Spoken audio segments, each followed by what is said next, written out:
What is going on, y'all? Welcome to Joel Friday TV. I am Joel Friday. Welcome to the show. A few announcements before we get started. Hit that like button, smack it. Lay the smack down, like, subscribe, and share button. Tell your peoples about the show so we get the subscribers up and a message out.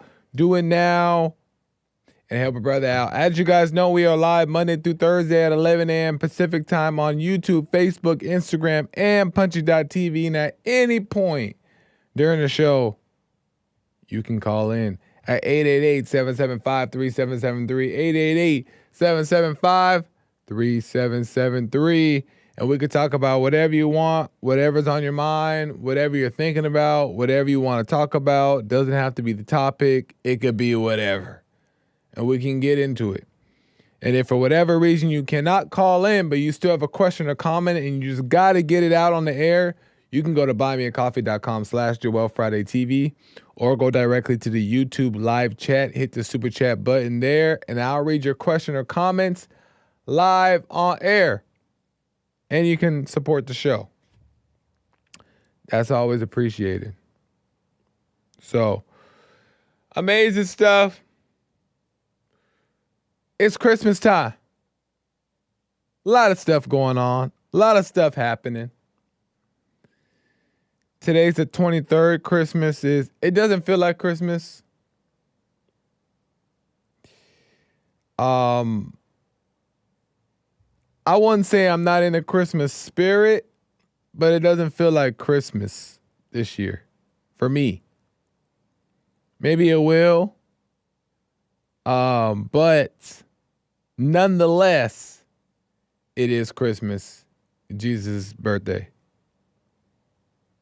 coming up. So Merry Christmas to all. As some of you guys know, we are here Monday and Tuesday of this week. And after Tuesday, we will no longer be here until the new year. As far as podcast goes and work, right? There will be no live shows after Tuesday, after tomorrow, up until the 2nd, which is a Thursday of 2025. Amazing stuff. So just keep that in mind in case you forgot. There shall be no shows. But with that being said, today I have a little topic I want to get to you. Oh, I'm going to be preaching today. I'm preaching today. So let's give you a little warning. Then I do plan to get some calls as the calls come in, of course. But I do want to start off with super chats because I missed some super chats last week and I do not want to miss them today and forget to read them. So I'm going to start off with super chats. So shout out to the super chatters. A super chat right now from Terry Strange out the gate saying, "We wish you a Merry Christmas and a Happy New Year." Shout out to Terry. Thank you, Terry. Wish you a Merry Christmas and a Happy New Year to you as well. Terry's been a supporter for a very long time of Bond and JFTV. So the continued support is much appreciated. Thank you, Terry. Let me get to these other ones here really quick. Because last week, by the way, shout out to Instagram and shout out to YouTube live chat. To the chat. Chat always showing love. I appreciate it. Christmas got a feeling, Joel? I don't know. Christmas just kind of always feel like Christmas. You know what I mean? Like you just like ready to go, excited. And I don't know. It hasn't really hit me this year yet. You know what I mean? But nonetheless, very many things in my life to be grateful for. There are many things in my life that I can consider as equal to, if not better, than the feeling that Christmas gives. So I won't say that I'm not grateful and not joyous. Can't say that I'm not that. I'm just saying the Christmas thing itself. You know what I'm saying? So, shout out to Santa. Anyway, so last week we had talked about that homosexuals were not born gay. Nobody was born anything. We talked about that. JC, a consistent caller on JFTV, called in and he had his disagreements. And we fought. It's all good though. And he argues that you can't be born gay. And my argument was like, no, you can't be born gay because babies don't have identities. How could they identify as a child something or even feel like they're something? They don't have an opinions because they don't know opinions. They don't have anything yet until they're taught by parents, school, society, and blah, blah, blah, blah, blah. Right? Satan mostly. And God too. But that's how it works. So I bring that up because there's a super chat that I missed last week in regards to homosexuals not being born gay from Marcus Leonard saying, can a child in the womb not be traumatized by the mother's angry spirit prior to birth? Things don't always happen after birth to traumatize us. So basically, can a child be traumatized in the womb? That's very possible. That trauma can happen inside the womb. I think that babies can kind of, I wouldn't say that they're judging it because they're not smart enough as a child to judge it as good or bad, but maybe they're like feeling they might be feeling certain things, right? Like these feelings are kind of, I'm really not quite sure. I'm just kind of guessing. But I do believe that it could be possible that a child could be traumatized in the womb due to different circumstances. Whether it be bad health of the parent, whether it be a negative circumstances. But I can't tell you indefinite if a child can be traumatized in the womb. It makes sense, but I can't say that I know that I know that I know. So I can't answer that one, Marcus Leonard. I'm not sure. You know what I mean? So there's that. But thank you for the super chat.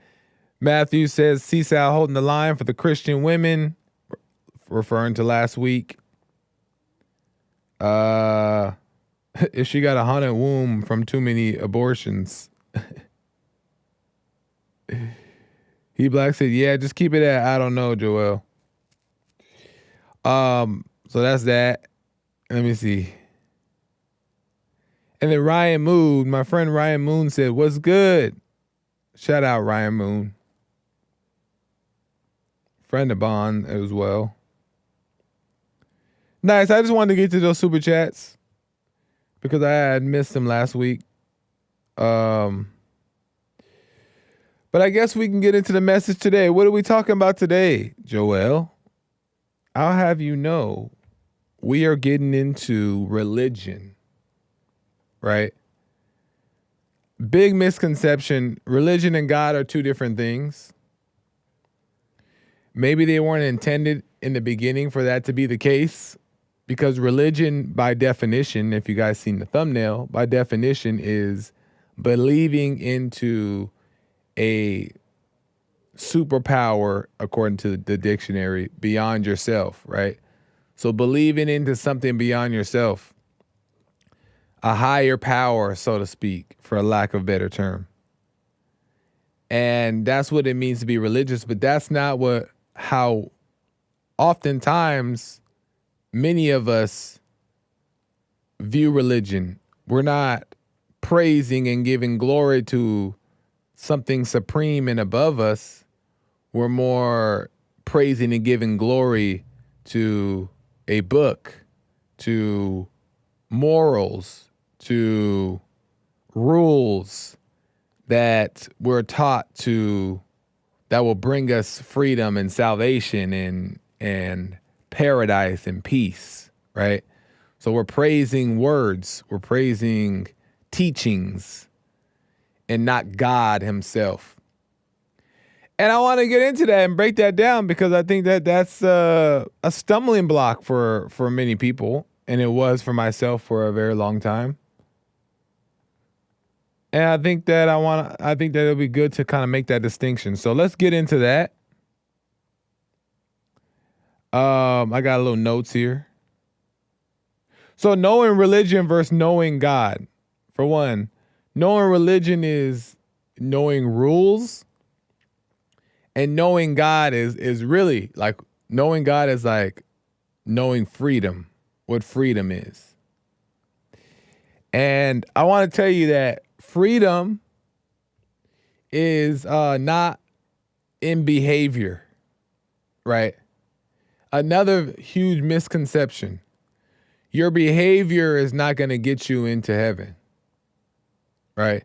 Many people and many Christians, many people, it's not even just Christians, many people in general, right?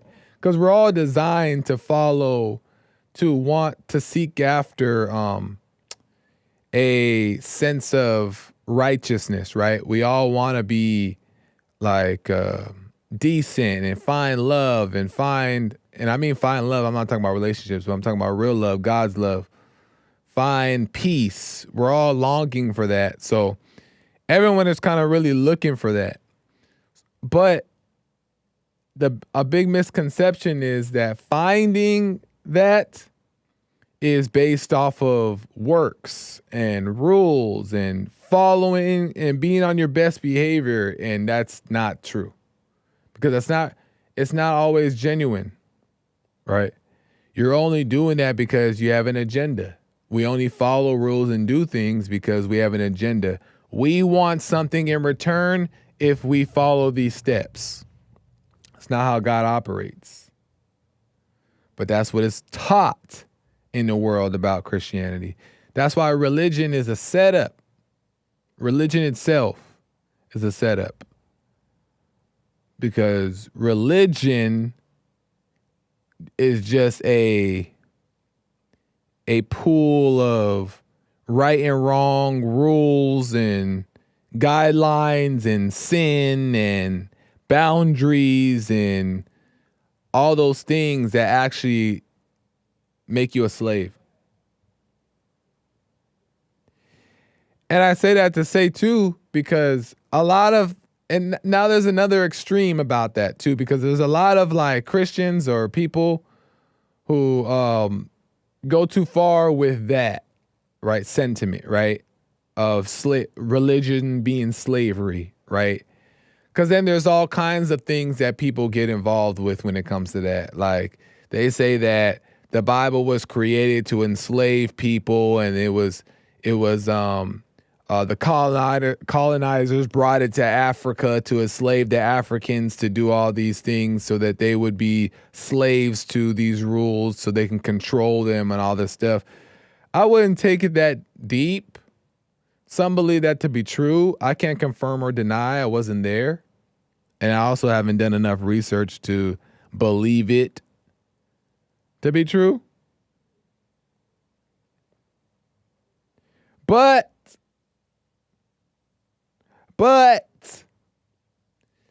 that is evident in the way that people approach religion, though. So that's what we can back up is when you see the own evidence of how religion can be slavery in your own life or in the lives of others. So what I've realized is that for a long time, you guys maybe have heard me say this before, and then I'm going to get into breaking down the difference between religion and between knowing God and how to know when you're doing one or the other and how to know God for yourself. We going to get to that. Shout out to John Zimmer really quick with a super chat. Very generous super chat. Merry Christmas. Stay true. All is well. I appreciate that, John Zimmer. Thanks for the love. And Merry Christmas to you and your family and your loved ones as well. I appreciate that, John Zimmer. You the man. Right on. John Zimmer put all y'all to shame. Nah, I'm playing.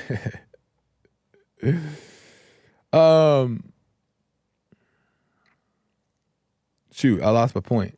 No. What was my point? Was it about religion? Chad, I forgot my point. I was about to get into it. But anyway, maybe I'll have to come back to that.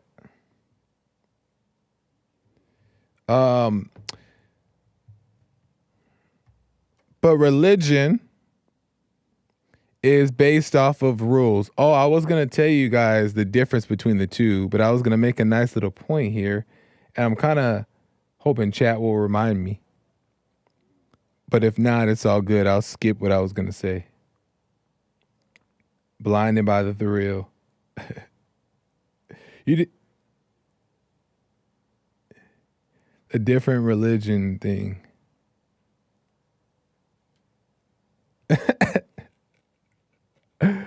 I forgot. What the?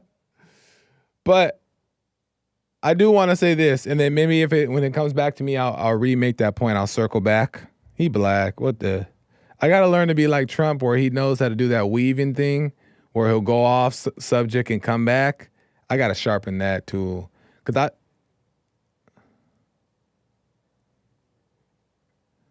break down the different religion issues. It's not clicking. They're talking in my ear.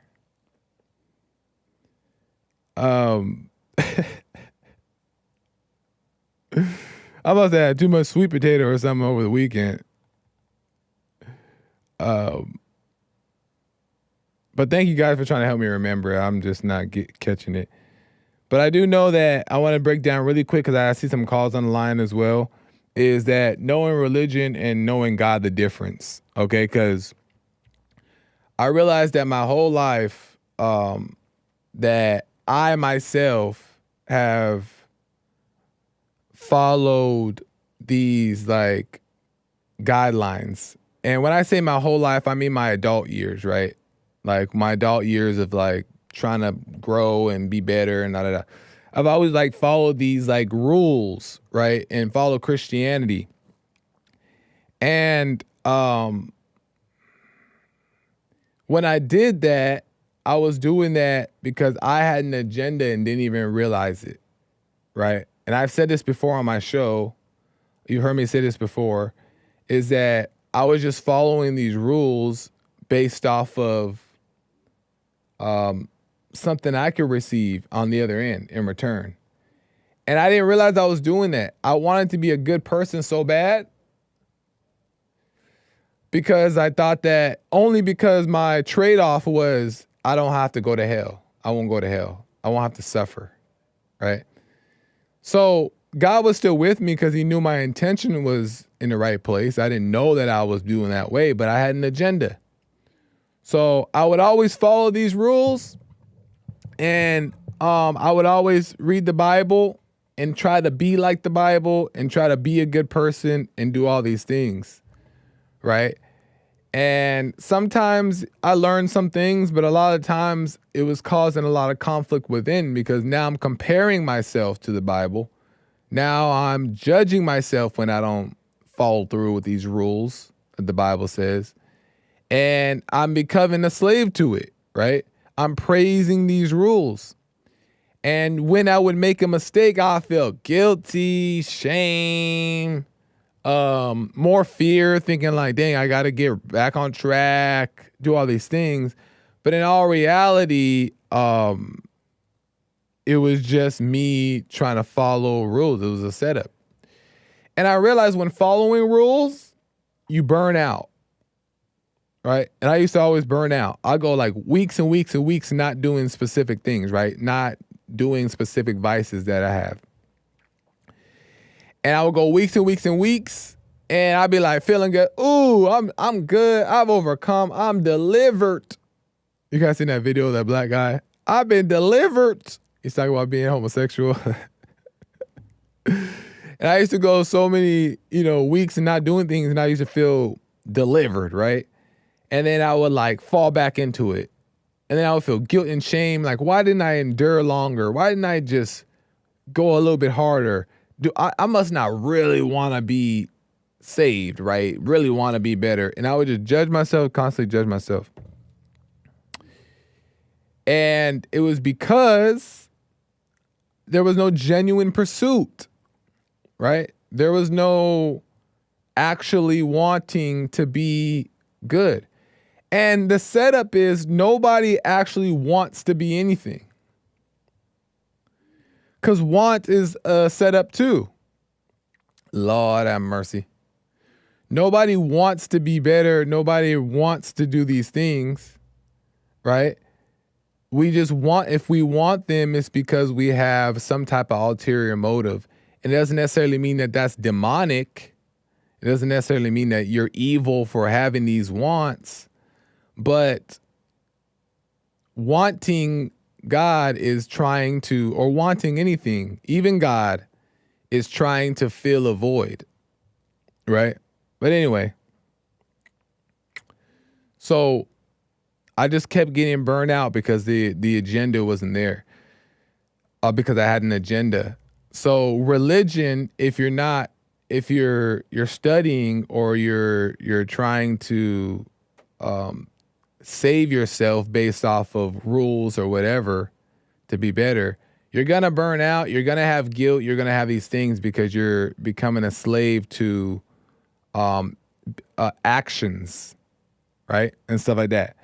So you don't want religion. You want to know God. And I'm going to tell you why it's good to know God, and then we'll get to calls. Okay?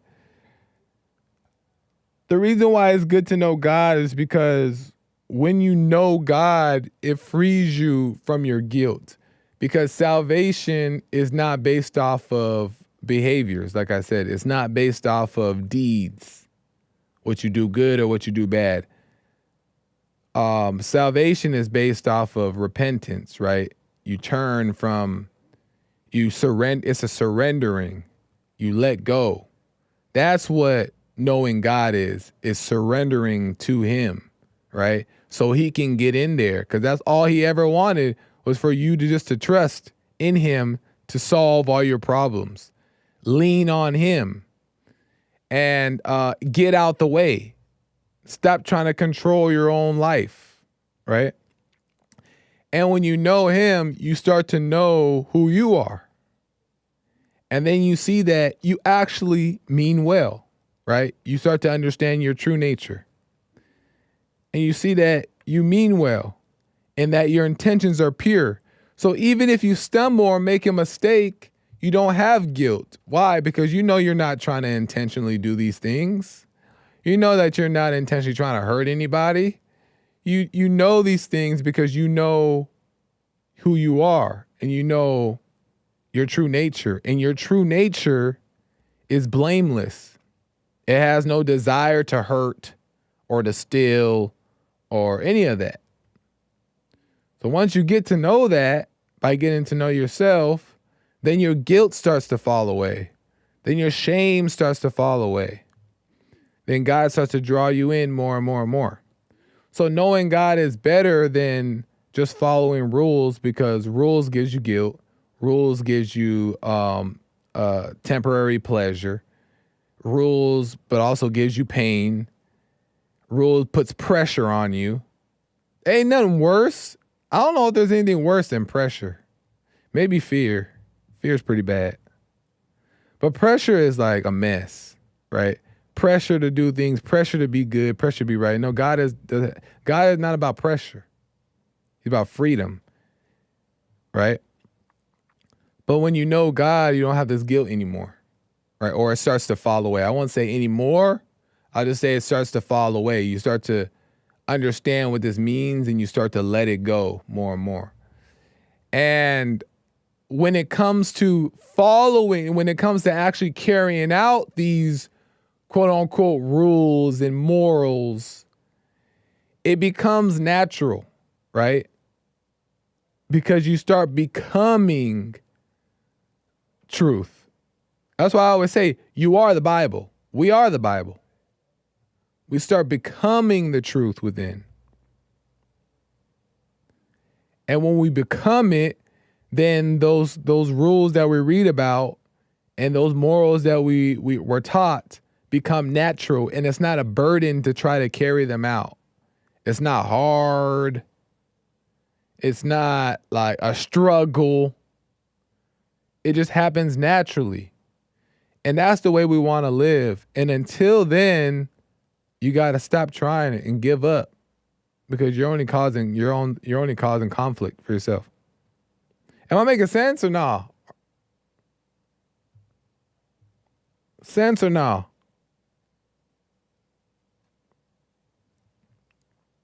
You want to know God. And my last point about that is the time when when it comes to discipline, because the good thing about religion sometimes, the good thing that can happen is that it contains the blind people, right? The people who are blind and can't see. Religion allows them to stay within the boundary of going wild and reckless for the most part. Just like the law of the land does that, right? It contains the lawless. So there's value in that, but it doesn't set people free. That's the downside. It doesn't set people free. But discipline also comes when you know God too, because then you start to see why you should not do these things, why it's best to live this certain way. And it happens naturally, and you just find yourself doing it, and you don't feel no pressure to do it. So you become disciplined on its own. So you don't got to make yourself do anything. Don't make yourself do anything. And if you stub your toe, make a mistake, slip and fall, quote unquote backslide, don't judge it as evil. You know what I mean?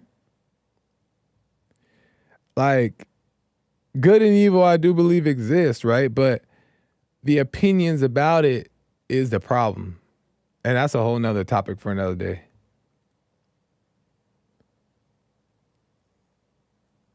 Because it's not, I don't know how to explain it. So I'm going to chill. But the only reason why people the only reason why people don't know God, and they know the Bible, and they know morals, and they know all these teachings, the reason why they don't know God is because it's easier just to be told what to do. Honestly, we all feel that way. It's easier just to be told what to do. It's easier to go about life if you know a formula. Ooh. If you know a formula to be happy, people gonna take that. But there is no formula. You can't have a formula, because now that's control. If you wake up and follow a formula, then you could be happy. No, that's not how it works. But that's how people want to live. So they study, they follow the rules, they be on their best behavior, but in their hearts, they really want to be different. Their heart is full of hate and rage and resentment and pressure and fear and all these things.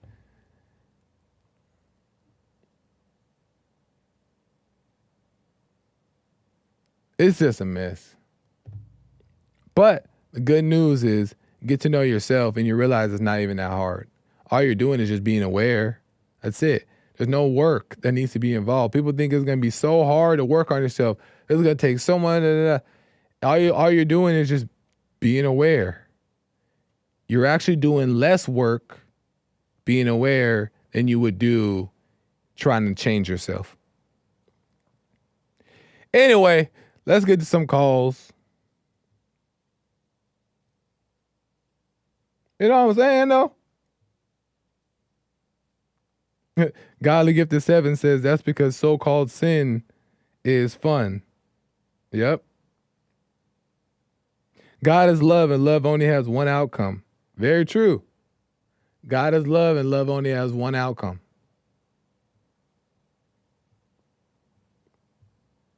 Amazing stuff.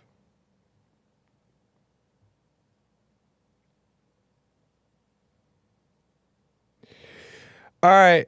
Let's go to Dylan, a first-time caller out of Canada. Dylan, welcome to the show. You're on the air. Hey, Joel. How you doing, man? How's it going, Dylan? It's all as well, sir. Thank you for asking. Right on. So you were just talking about how this it's called the narrow path is simple. It's not easy. Right. Because like I've probably been working on myself now, taking it seriously probably for about a year. And since that year, it's the way, like what's happening now is it feels like it's just like 10 times worse. Oh, okay. It feels like I drink more now than I ever did before. I've picked up some habits that I dropped. I've also dropped some habits. They just kind of fell away when I stopped focusing on them, but I picked up other ones that aren't great. Try not to judge myself about them, but my question is it just me that it's getting worse for, or like can you relate to that in any type of way? Yes. Okay. And it's just like for example, I'm off work now for the next 2 weeks. I don't have anything planned, and I just don't know what I'm gonna do with myself. Yeah. And it's just like every night I'm getting home, it seems like, and I'm just like I feel like throwing up because it hurts so bad. What hurts? Just the pain inside from just watching everything. Oh, yes. It's tough. Can you like relate to that in any way? Yeah, so you're asking me a few different things, and I want to make sure I answer them properly. So what are the direct questions that you have for me so I can be clear in the answer, clear as I can? Okay. First off, like, am I, like, by here at this stage, am I going about this the right way? Is this how it's supposed to go? Am I still going down this path? Or is this pain? I guess I'm just asking am I doing this right? Because it hurts and it feels like nothing's changing. Well, okay, so it shouldn't hurt, right? Because God's ways don't hurt. If it hurts, it could be because you're forcing it. You're trying to stop yourself from doing things, and you're trying too hard to be aware. And you don't need to do that, right? If you get caught up in your head, you just be aware that you're in your head. You don't try to come out of your head now. You know what I mean? You don't try to force yourself to be present or force yourself to do anything. If you're forcing yourself, it's because you're trying to make something happen and you're creating the conflict by trying to make it happen. Things are supposed to happen on their own, so you don't want to force it. Are you forcing it? I think I am. I think that's what I'm doing. I realize I'm in my head, and I'll bring myself back to where my body is, which is what I hear Jesse say a lot. Yeah. But would that not be forcing it? Or is that just coming back to the present? Yes, but you come back to it's hard to tell what exactly you're doing, but you do come back to the present, right? You realize you're caught up in your head and you come back to the present moment. But it shouldn't hurt. So that's why I'm trying to understand, what exactly are you doing? Are you trying to make yourself be in the present? Are you trying to you could be, and let me know if I'm wrong, judging yourself when you do go in your head, or judging yourself when you aren't being present. Is that what's happening? I think what I mean by pain is that I'm just watching a million thoughts go by, and I want to go with every single one of them. And when I don't go with every single one of them, it hurts not to go with them. And that's the pain I'm talking about. Oh, I see. Okay, so you're the pain of enduring it. Exactly. Okay. Yeah. Well, you shouldn't be forcing yourself to endure either. In my opinion, think for yourself and do what you see is best to do, but you shouldn't be forcing yourself to endure either, because eventually, and I've done that before too, but eventually is you're doing it because you want this type of result and you're going to burn out, right? Because it's like you're putting yourself through pain unnecessarily. Let's just say you end up doing certain things. Okay. I don't. I like. Hold, I don't. sorry, 1 second. Give me 1 second. Hold on.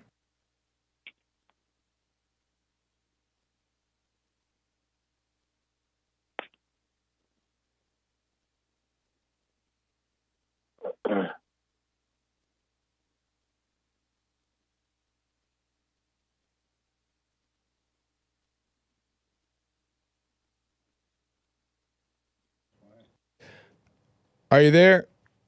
I'm here. Okay, so back to the point is, yeah, you closed. Thank you. Is that you don't want to force it, right? So um you want to allow yourself. So let's just say, for example, you are feeling this type of pain. You see this thought, and you see that you don't want to do something, right? You see that you're being tempted to do something. In that moment, what's actually happening is that you're judging that thing as bad. And that thing, when you're judging it, now you feel pressure not to do it. Don't do it, don't do it, don't do it, don't do it. And then that only makes you want to do it more. If you just do it, if it happens, just be aware of it, right? What you're feeling anyway is not even you. It's your ego nature just screaming out for some type of relief. But don't try to control it. Don't try to prevent it. Don't try to stop it from happening. Just let it be and learn from the situation. Stop trying to prevent yourself from doing these things, because just your ego is just the thing that's screaming out, not your true nature. Does that make sense? Yeah, it does. In what way? In what way? Well, instead of uh, fighting, really the ego, is just watch, just to go along with what's going on and just watch that happening. So basically, like not let myself, but just like stop fighting. Stop fighting. Exactly. Stop fighting and stop trying to prevent. Just be aware. If it happens, just be aware in the process. Keep your eyes on yourself and pay attention to what's going on. Don't try to prevent it, because that's where the pain is coming from. Because first the judgment is, that's bad. Don't do it. Don't do it. And then the pain gets added when you say, okay, I'm about to do it, but I don't want to. Let me endure. And all you're doing is just getting in the way of the process happening. So just watch it and stop trying to control it. Okay, but let's say I'm at home and I get the thought a drink right now would be really nice, and Right. I let that pass, and then a couple more come, and I agree, and I'm like, you know what? Let me go make myself a drink. I feel like if I just go along with it, I'll end up doing those types of things. That's fear. That's fear. That's a setup. That's fear telling you, oh, if you go have a drink, then you're going to end up in hell. And I understand that. I used to have those thoughts too. That's a setup from Satan. Satan is telling you two things. He's in both your ears. The first thing he's saying is, go have a drink. And then he's also saying in your ear, but if you have a drink, there's going to be consequences. None of that is God. If you want to have a drink, go have a drink. Right? Have a drink and just be aware of yourself. And the awareness is what's helping you learn and grow from the situation. Don't try to prevent yourself not from having a drink. Okay.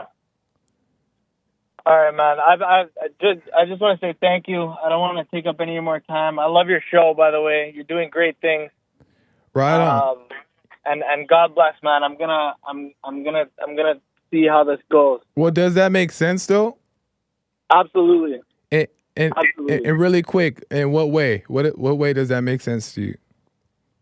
Well, I'm when you when you're saying I'm just listening to the devil anyways. Like, I'm saying, okay, he's telling me go have a drink, and then he's also telling me don't have a drink, and I'm just killing myself over nothing. Yeah, exactly.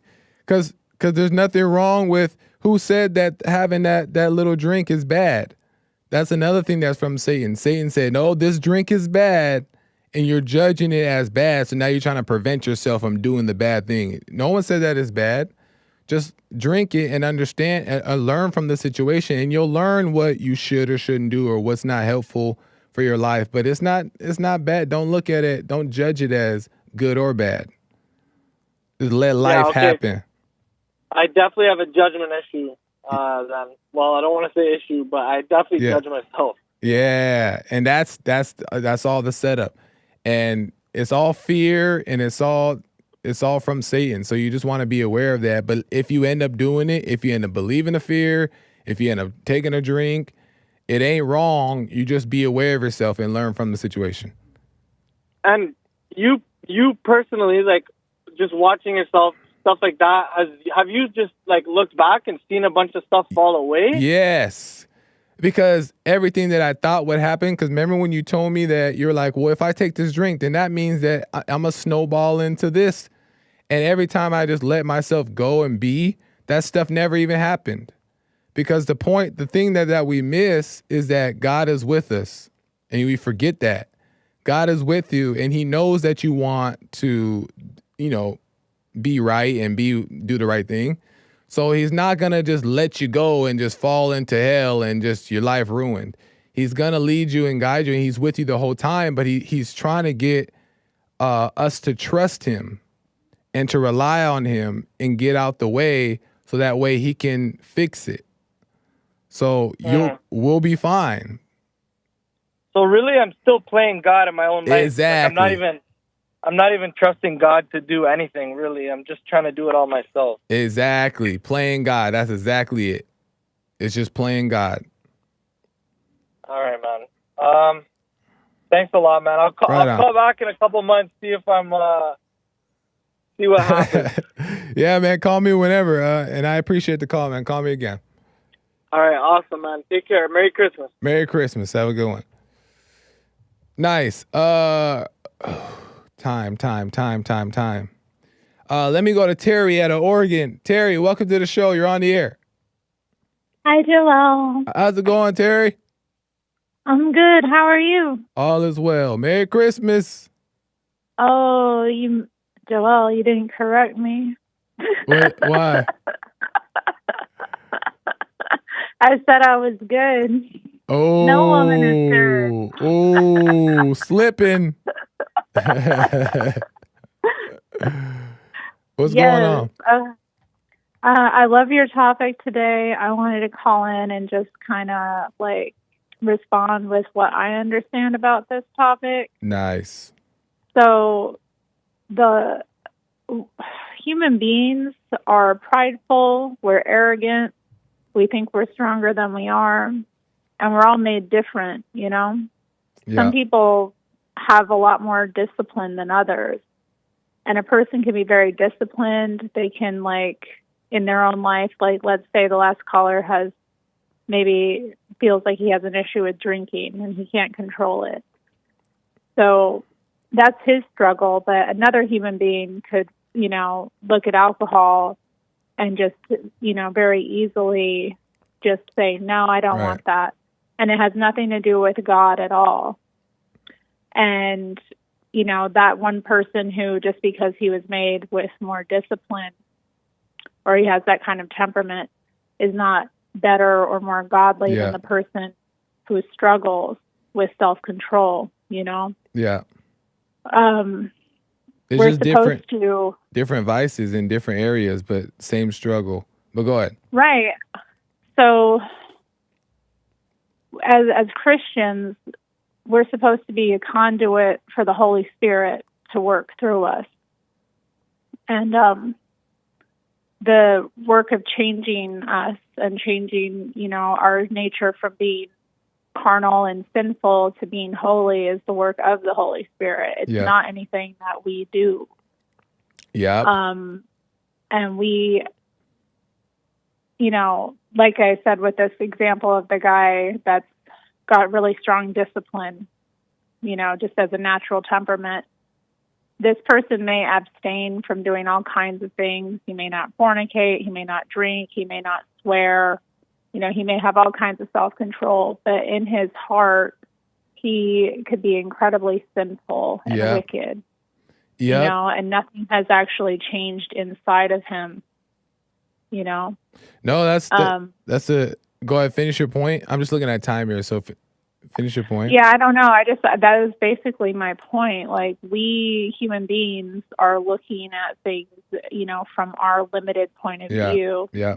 And the reality is when we're struggling, when we have sin in our lives that we struggle with, it's not our job to change it. It's God's job to change it, and what we have to do is to draw near to God in those times, to pray, to spend time with him, and maybe even fellowship, like, if this is part of why, like, programs for, people who drink contain this spiritual element, like, let's say AA.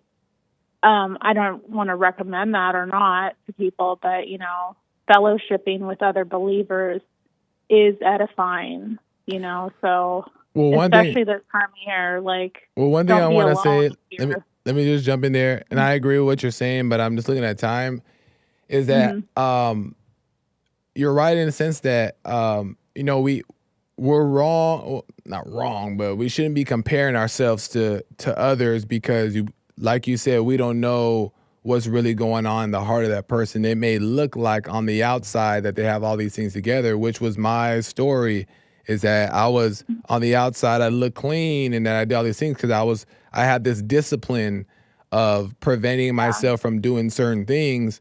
But the driver is always the issue. The driver that was driving me to stay disciplined was fear. Fear of what will happen if I don't do it. Fear what happen if I'll go to hell. And that was driving me, but that's from Satan too. So it could appear as it being a good thing or a holy thing to a person, and that's why we're not to compare. We just live our own life and do our own thing, and not work and not care about what others think or what other people are doing. So I agree with that. Well, and it's all, I don't know, that's just a mindset of, like, my works are going to save me. And we know that that's not true. Like, we don't do anything to save ourselves. Yeah. That's been done for us. So. And do you honestly believe that for yourself, Terry, that, and what does that look like for you? Like letting go and things are being done on your behalf? Well, like, there's certain things that, like, I too have a pretty disciplined self, just naturally. I've always had that. Had nothing, it's just the way, I was made. Nice. But my heart was wicked, and there were some sins, though, that, I was guilty of, let's just say, or, like, that I struggled with. And then in terms of, like, just in my life, trusting God, getting closer to him, being obedient, and not obedient because, I don't know, my taste changed, my heart changed, my temperament changed towards these things. So, like, what I was attracted to before became, like, repugnant to me. Made me kind of, like, I saw it the way God sees it. Whereas before, like, it was just this nagging temptation or thing that I did that I knew was wrong, but, I had some understanding that was wrong, but it's like I didn't have it in me to stop it myself. It was like a compulsion. And I feel like getting closer to God and letting him kind of take the wheel, I see, like, things have changed me. But then not everything has changed either. It's not like, every sin has been put to death. I'm still like Right. here struggling with like thoughts and things, you know, in my heart that I know aren't the way that, I don't know, how do I put it? They're not godly, let's No, say. You know, I know they're still what you're saying. you know, they're very fleshly human things, and you know, instead of getting mad about it, I just like have patience with it. I watch it, like you say, I notice it's happening, and then I don't dwell on it, you know. No, and that's the I'll be like, okay, and like, as you get closer, things start to make more sense of what you or why you shouldn't do things, or why it's best not to do things, or why it's okay if you do those things, and they just start to follow it naturally. So yeah, that's that's the point. The best point is just letting go and allowing things to happen and not judging them if things go, you do things that you think you don't want to do. Just kind of let God take over. And as you get closer, like you said, you start to realize like, oh, so now I see why that's not best for me, or so on and so forth. But I appreciate it, Terry. I think you. Yeah. Can I make one more point? Yeah, really Paul quick. talked about having a thorn in his flesh, you know, that God wouldn't remove. He prayed to God to have the thorn removed from his flesh. Yeah.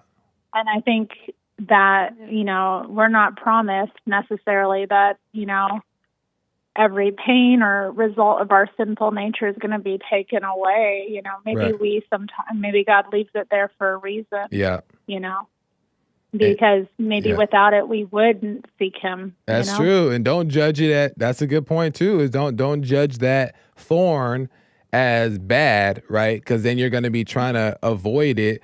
But maybe that thorn is, let's just say, for example, a desire to be married or a desire to have whatever. And that thorn is there so you can get married and have a bunch of children. I'm talking about lust specifically. And it could be used for a different reason. So don't necessarily judge that thorn as bad, but just be aware of it and watch it and learn, and it'll all work out if you just trust the process. Yeah. So good points, Terry. I appreciate it. Call me again. I got to run because of time, and I got other callers. So Merry Christmas. Merry Christmas. And no woman is good. No man is good. Bye. Bye. Nice.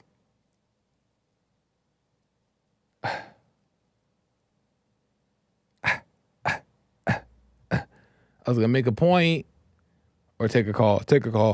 Let me go to Maze out of Dayton, Ohio. Maze, I got a few minutes left here. How's it going, Maze? Merry Christmas. You was talking, you say you read the Bible? I used to read it way more than I do now. Now I pick it up here and there on a blue moon. That's what people get confused. They think the Bible is their spirit. I agree. They use it to condemn other people with it. Yep.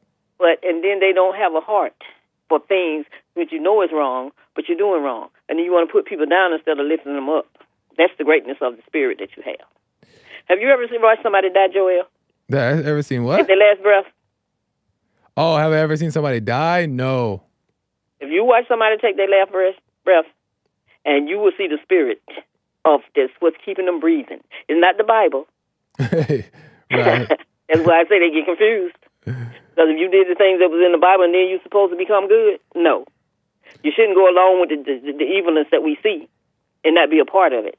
So do you think the Bible is true? Do you think the Bible itself is true? Or the Bible was written by man. No, it's not. Oh, none of it is true? You don't think none of it is like inspired by God, or there's no God in the Bible? No, I don't think it was inspired by God, because if what we see is they reliving what's in the book. Reliving in the book? What do you mean? It's like some of the things they killed and they destroyed, and you read that in the Bible, don't you?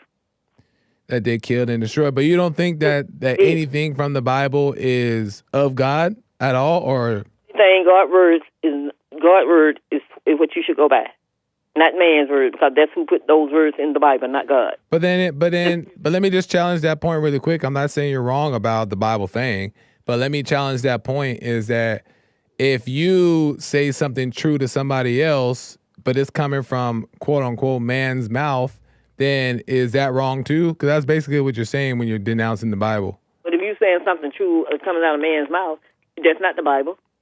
Man could be telling the truth about Right. it. So why can't say if May says something that's true and she writes it down and then it somehow gets published in the Bible 2.0, then why is that wrong? Because it's not God's word. Also, but if you spoke the truth and the truth is supposed to be of God, how is that not God's word? His words is his law. And his law is not all those words that's written in the Bible. Mark, Luke, and John, and all those people. No, that is not his word. That's their words. But how will we know the law? How will we ever know the law if it doesn't come through us? Because he left you a law to abide by. And if you don't abide by that law and you abide by what man does, you're going to always be in trouble. But who left the law? Who left the law? Didn't somebody have to write the law? Excuse me? Didn't somebody have to write the law? Somebody had to write the law. Yeah, where'd the law come from that you're talking about? Half of the laws that was put, that people supposed to abide by is hidden, and people can't see them. And they was taken away, so you couldn't see them. You know when they were saying burning books and burning Bibles? Right. So do you think, let me ask really quick, I'm running out of time. Do you think what do you think about those people that did those things? They were evil people. You right. shouldn't bother people. You should know the difference from right and wrong. But there's also people who did things that were of God, of good, and who were witnesses to the truth in the Bible as well. That's why I'm saying you don't think that at all in the Bible, nothing comes from the Bible can be true if, well, let me ask this. This is a better question. Do you think that everything we need to know is already within? It sure is. Right. So if what we know is within, and everybody should look within, which I agree with, what is wrong with sharing that message with others to also help them look within, like the Bible may do here and there? You show them how to look within is by example of you showing it, and they looking at it, not looking at something that's evil and following it. The spirit is what carries you through, and when your breath is gone, you are gone. When you take your last breath, you gone. Well, I partly... And you know Bible, not take your last Bible, take your last breath. I partly agree with that, Maze. I partly agree with what you're saying. Look within and you'll know the truth for yourself. But I do think that the Bible and other books itself can be inspired by the truth, and you can make sense of that within your own self by reading what another man wrote. It doesn't necessarily mean that it's evil because a man wrote it. But I'm out of time, Maze. Last point, and then I got to go. It says, let no man change his Sabbath, and man changed that too. And people start doing what they wanted to do and change the Sabbath to what day they wanted to go and do what they want to. So you look at it that way and see who changed things, him or man. Okay. Spirit is in truth, in you. Right on, man. I agree with that. I agree with that. You're going to carry a bad spirit and enjoy what the bad, do what the bad people do. Right on, man. Merry Christmas to you. Talk to you later, Joel. Merry Christmas, Maze. That's what you want to say. I don't do that. Had nothing to do with what? What does Merry Christmas got to do with anything? Jesus' birthday. What the? Really? I just tell you that was my wedding day. That's why it don't mean nothing to me. Okay. I'm going to tell your husband he said that.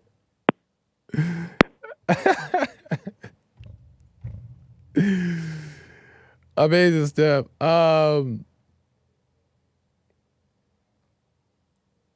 Amazing stuff. Right on. I gotta end, y'all.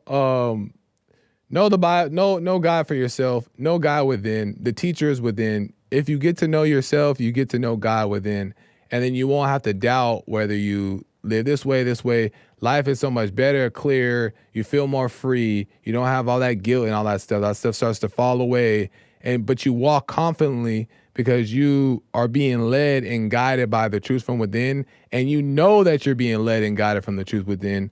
So their natural confidence comes from you, and that's where you want to live because you don't have to follow anybody. You make your own path, and that path is guided by God, and that's the goal. So look within, and you'll find all that, and it ain't stressful and pressure and all those things. If all those things are there, it's because Satan is causing those things to be there. God's way is not pressure. God's way is not condemning, guilt, shame, none of that. That's all from Satan disguised as God. And you just want to be aware of that and watch yourself. And you'll learn to recognize the voice within, which is the teacher within. Amazing stuff. I got to go, y'all. It's time to go. I'm back here tomorrow, and then it's Christmas. So tomorrow is our last show for this whole year. So I'll see you tomorrow. And the rest of the hosts of the Punchy Network will also see you tomorrow. And have a good day. All right, y'all. Until next time, I gotta go. Bye.